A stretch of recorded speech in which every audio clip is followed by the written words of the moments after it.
7,000 rupees ಆಗುತ್ತೆ. ಅಂದ್ರೆ ಯಾರಿಗಾರು ನನಗೆ ಹಾರ್ಟ್ ಅಟ್ಯಾಕ್ ಫ್ಯೂಚರ್ ಆಗ್ಬೋದಾ ಡೌಟ್ ಇದೆಯಾ ಅಂತ ಹೇಳಿದ್ರೆ ಸಿಟಿ ಅಂಜದಲ್ಲಿ ಕ್ಲಿಯರ್ ಆಗಿ ಗೊತ್ತಾಗುತ್ತೆ. ಹಂಗಂತ ಎಲ್ಲರಿಗೂ ಬಂದು ಸಿಟಿ ಮಾಡಿ ಅಂತ ಇಲ್ಲ, ಅಂತರ ಇಲ್ಲ. ಗೈಡ್ಲೈನ್ಸ್ ಪ್ರಕಾರ ಇಲ್ಲ.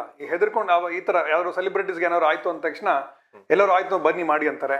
ಸೊ ಅವಾಗ ನಮ್ದು ಚೆಕಪ್ ಜಾಸ್ತಿ ಆಗ್ಬಿಡುತ್ತೆ. So that is not correct.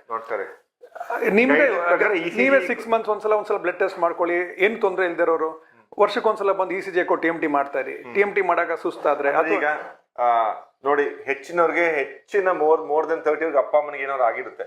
But ಇದನ್ನ ಪ್ರೋಟೋಕಾಲ್ ಪ್ರಕಾರ ಮಾಡ್ತಾ ಇರೋರು ಬಹಳ ಕಡಿಮೆ ಇದೆ ಇಂಡಿಯಾದಲ್ಲಿ. ಯಾರು ಮಾಡ್ತಾನೆ ಇಲ್ಲ. ಆದ್ರೆ ಈಗ ನಡುವೆ ಈಗ ಅವೇರ್ನೆಸ್ ಜಾಸ್ತಿ ಆಗಿ ಮಾಡ್ತಾರೆ. ಬಟ್ ಏನಾಗುತ್ತೆ, ಏನಂತಾರೆ ನಾವು ಇನ್ಸ್ಟೆಂಟ್ ಅವೇರ್ನೆಸ್ ಅಂತೀವಲ್ಲ, ಈಗ ಇನ್ಸ್ಟೆಂಟ್ ಕಾಫಿ ತರ ಆ ತರ ಏನೋ ಇನ್ನೊಬ್ರಿಗೆ ಏನೋ ಆದಾಗ ಅವಾಗ ನಾವು ಮಾಡ್ಸೋಣ. ಅವ್ರಿಗೇನೋ ಸಿಂಟಮ್ಸ್ ಇರಲ್ಲ. ಸಿಂಟಮ್ಸ್ ಆದ್ರೂ ನಾನು ಬಂದು ಎಲ್ಲ ಟೆಸ್ಟ್ ಮಾಡ್ತೀನಿ. ಭಯ ಆಯ್ತು, ಏನೋ ಒಂಚೂರು ಇಲ್ಲ ಚುಚ್ಚಿದಂಗೆ ಆಯ್ತು, ನಿನ್ನೆ ಎಕ್ಸರ್ಸೈಸ್ ಮಾಡಿರ್ತಾರೆ,